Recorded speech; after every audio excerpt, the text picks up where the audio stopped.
might have a little bit of an unpopular opinion. And I'm going to ask you guys, as I would my students, I respect all of your truths 100%, and I'm going to ask you to respect mine. What I'm about to share with you is simply my truth, and I hope that it has some validity in some context. There are two things I couldn't help think about that's not on my paper as I came up with it. Could you give us your name, please? Sorry, that was going to come in a moment. This is still off script. My name is Preston Tucci. I couldn't help but think of a famous line from a song that I happen to like that says, "Energy is contagious and enthusiasm spreads." And I can't help but feel the energy in here and be saddened by it and wonder where the enthusiasm is. The second thing I'd like to share with you, it's not in my script, is that last year was the first time in my 15-year career a kid in my algebra class did not ask me, when am I ever going to use this? I teach Common Core algebra in middle country schools where all of our 8th graders, regardless of their ability, take the course. Many of whom failed 7th grade math in the previous year. Essentially, all of our students mathematically go from 7th grade straight to 9th grade, effectively skipping the year, in many instances with no or little additional support.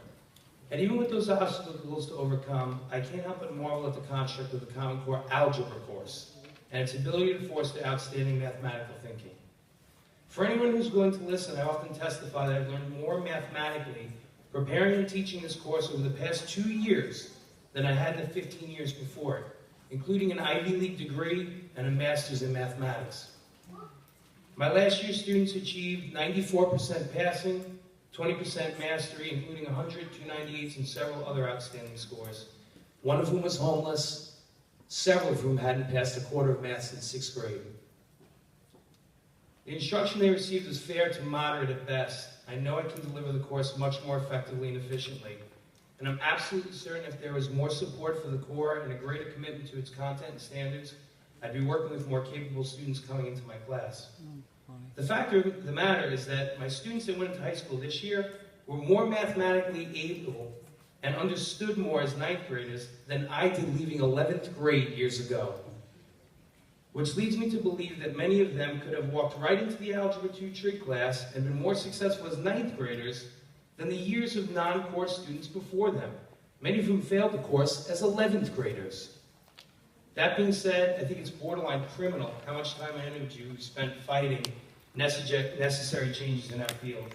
It's embarrassing to look at some of the questions from the old algebra regions and try to suggest that I was teaching students higher-level thinking skills, staring at a line and saying, what does that look like? I can only hope and assume that a great deal of the disdain for the course is due to its association with the current teacher evaluation sitting down. because it's far too arbitrary and unfair in its ability to accurately quantify any instructor's ability. Ladies and gentlemen, I beg of you, for the benefit of our kids who are growing up in an intellectually more capable than we ever were, in a world that's 1,000 times more complex than ours ever was, please do your best to separate the brilliance of the core Bullshit. instruction from... Bullshit. Wow, that's the respect. Energy is He contagious. said shit. I enthusiasm said spreads. bullshit. In the digitized world we're evolving into, with a greater need for more capable problem solvers to create, monitor, and protect our financial system, power supply, medical field, engineering, and defense systems. Who's paying him? Try to embrace as much of the core as possible. It has the potential to create better thinkers and problem solvers in our country than we've had in quite some time. We're a product of the old thinking. Thank you. Do you have kids? Yeah, do you have kids? School, because I do, and they're learning